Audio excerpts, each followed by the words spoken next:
ada pakar hukum pidana, Profesor Jamin Ginting, masih bersama kami pagi hari ini. Prof, 10 novum ditolak, tapi yakin bahwa kesaksian Liga Akbar ini juga menjadi novum nantinya di persidangan. Apakah bisa demikian mekanismenya, Prof? Ya, selamat pagi ya Mas Raditya dan para pemirsa. Jadi kalau kita lihat apa yang ditolak oleh jaksa penuntut umum terkait dengan beberapa novum berupa gambar dan foto dan hasil visum et repertum yang menyatakan sudah pernah dijadikan pemeriksaan sebagai bukti di persidangan. Ya. Jadi kalau terkait dengan permohonan PK ini tentu ada 3 syarat ya supaya novum itu mempunyai kualitas dalam pembuktian. Pertama, bahwa benar novum itu belum pernah ya dijadikan sebagai alat bukti, ditampilkan untuk diperiksa di persidangan, belum pernah diperiksa sebelumnya. Ya. Yang kedua, novum itu benar-benar adalah novum yang sangat menentukan. Sehingga kalau nanti novum itu dihadirkan, sebenarnya putusan itu menjadi terbalik. Tadi putusan yang menghukum jadi menyatakan putusan tidak terbukti melakukan tindak pidana. Jadi sangat signifikan. Tapi itu tentu kewenangan dari hakim majelis di PK nanti ya untuk menilai. Yang ketiga, bahwa semua novum itu harus memiliki kualitas yang didapatnya sesuai dengan aturan hukum, bukan melawan hukum. Bukan direkayasa, bukan diambil dari pencurian, ya, bukan didapat dari suatu perbuatan melawan hukum. Dari ketiga syarat tadi itu, apakah sudah terpenuhi atau tidak? Nah, kalau nanti para saksi yang dihadirkan ini sebenarnya dia menerangkan tentang novum itu dia dapat kapan, di mana dan bagaimana mendapat novum. Lalu saksi yang ada di novum itu, contohnya kita ambil contoh novumnya ada berupa video dari Dede yang pernah conference terkait dengan pencabutan keterangannya. Nah, videonya ada, video itu novum namanya. Ya, tapi kapan didapat, siapa yang dapat, itu akan jadi saksi. Terus orang yang menerangkan di video itu, alias Dede sendiri, akan ditanyakan, akan diberikan kesempatan untuk menjadi saksi. Benar nggak Anda menyatakan seperti ini? Nah, benar nggak? Nanti itulah mempunyai kualitas. Ini sangat menentukan. Lalu contoh lagi, keterangan dari Ali Akbar tentang pencabutan BAP. Nah, pencabutan BAP kan hanya taunya dari media begitu ya. Nah, nanti akan dijadikan novum, maka Ali Akbar yang nanti akan memberikan keterangan saksi pada hari ini akan dia, benar nggak Anda mencabut keterangan? Kenapa Anda mencabut keterangan? Siapa yang mengambil atau foto-foto itu tersebut kan? Nanti dia akan diterangkan. Nah, itulah kualitas novum yang sebenarnya begitu. Tapi kalau novum yang lain, contohnya terkait hasil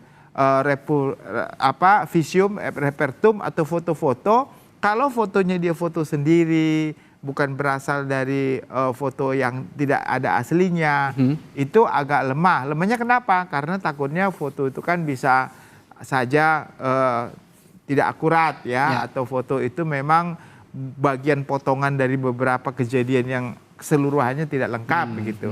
Nah, atau foto itu sebenarnya sudah pernah diperiksa, apalagi contohnya visum et repertum.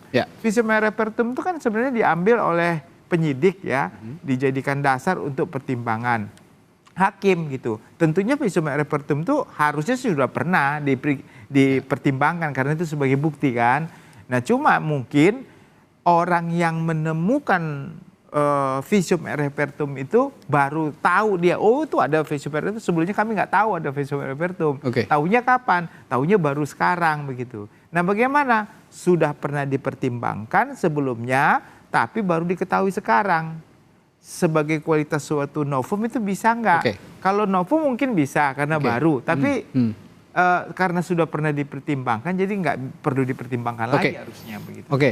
Bro, begini, dalam novum yang ditolak kemarin oleh jaksa begitulah ya katakan, ada beberapa juga novum yang berupa physical evidence seperti yang Prof singgung tadi, ada foto begitu ya, dan segala macamnya. Tapi untuk menguji kualitas bukti ini, perlukah ada autentifikasi lagi dalam physical evidence ini di pengadilan?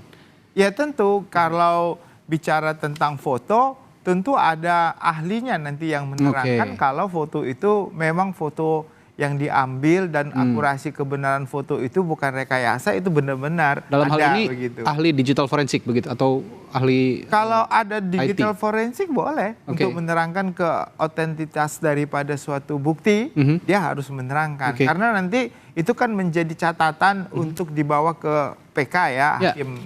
Nanti hakimnya yakin, tapi kalau cuma hanya sekedar foto lah, tidak ada otentitasnya, tidak ada dasarnya, ya sulit juga bagi hakim untuk memutus ya. Ini kan masalah pembunuhan ya, memutus tidak bersalah tapi didasarkan kepada bukti yang tidak yakin dia ini otentitas terhadap bukti ini nggak dia keyakinin. Nah sulit ya. Jadi nanti keterangan daripada ahli yang menerangkan foto itu kapan diambil, di mana diambil, benarlah foto itu menunjukkan otentitasnya, nah itu baru bisa. Tapi ya itu kembali lagi ya, kalau terkait dengan foto tidak ada pendukung keterangan dari orang yang berada di foto itu atau orang yang mengambil foto itu benar, nah itu memang agak sulit ya. Terus terang memang sulit. Kenapa sulit? Karena memang foto itu kan di hasil jepretan-jepretan pada saat kejadian dia dimandikan, pada saat dia di visium begitu. Nah, tentu yang paling akurat hasil visiumnya begitu yang dijadikan dasar harusnya. Begitu. Ya, satu lagi Prof, Liga Akbar yang katanya akan juga bersaksi hari ini, dipastikan akan bersaksi hari ini. Ini kan tanpa bermaksud untuk menakut-nakuti begitu ya. Ini kan mencabut BAP-nya begitu. Artinya mencabut kesaksiannya juga. Nah, sebelumnya juga ada Dede yang melaporkan dan mencabut kesaksiannya sebenarnya. Jadi mengaku bahwa saat itu dia berbohong, tidak memaparkan kesaksian berdasarkan fakta. Nah, begitupun dengan Liga Akbar. Apakah sekali lagi tanpa bermaksud untuk menakut-nakuti, apakah Liga Akbar ini juga bisa dijerat secara hukum sebenarnya kalau memang ada perbedaan antara Dede sama Liga Akbar. Kalau Liga Akbar dia bilang mencabut keterangannya. Gitu ya. Kalau Dede bilang itu saya memberikan keterangan palsu. Gitu. Itu langsung direct bilang keterangan palsu. Direct, ya. Walaupun kalau dia mencabut keterangannya tapi dia tidak menyebutkan keterangan yang benar seperti apa. Gitu kan. Dia cuma mencabut. Dan yang dicabut keterangannya itu yang mana? Karena dalam BAP itu kan banyak ya. Keterangan pertanyaannya banyak. Nah, jadi yang dia cabut itu semua keterangannya dia sampaikan dalam BAP atau hanya dalam pertanyaan tertentu saja yang dia cabut. Nah makanya hari ini harus diterangkan kepada publik, kepada majelis hakim bahwasanya yang saya cabut contohnya semua keterangan yang menyangkut dengan saya pernah diperiksa di BAP, ya saya cabut semuanya begitu. Nah itu menunjukkan kualitasnya sama kayak Dede juga berarti. Jadi yang benar yang mana kan gitu ya. Nah yang benar dia bilang contohnya nanti dia bilang ya benar saya tidak pernah tahu kejadiannya, saya hanya diarahkan oleh, mohon maaf ya contohnya duganya ke Ibtu Rudiana contohnya. Seperti Dede juga pernah sampaikan seperti itu sebelumnya. Nah kalau berarti dengan demikian maka keterangan kunci terhadap saksi sebenarnya kan 3 ya. Satu itu adalah AF, Dede, sama si Ali Akbar yang paling signifikan begitu. Nah berarti 2 ini sudah mencabut, tinggal keterangan si AF gitu. Sedangkan satu lagi si Dani kan DPO. DPO jadi yang DPO dan dibilang belakangan fiktif oleh polisi. Jadi berarti hampir semuanya keterangan kalau dicabut berarti semua data dan informasi yang dijadikan dasar menghukum orang itu semuanya nggak ada gitu loh. Tidak ada lagi gitu. Padahal orangnya sudah dihukum. Nah inilah makanya nantinya menjadi dasar yang kuat ya bagi PK, majelis PK. Sebenarnya yang tadi dibahas tadi pagi juga kita bahas. Sebenarnya ini kejadiannya apa? Kejadian pembunuhan kah? Atau kecelakaan tunggal? Kalau semuanya dibilang mencabut pernyataan tidak pernah melihat, mendengar atau mengalami adanya kejadian pembunuhan. Bahkan mereka menyatakan 8 orang itu saya nggak pernah tahu, nggak pernah saya lihat, dan saya dengar dan tidak saya alami. Berarti kan tidak ada yang tahu ada kejadian ini siapa begitu. Berarti itu semua keterangan yang menyatakan ada perbuatan pidana pembunuhan ya tidak pernah ada gitu kejadiannya. Dan ini sangat disayangkan ya.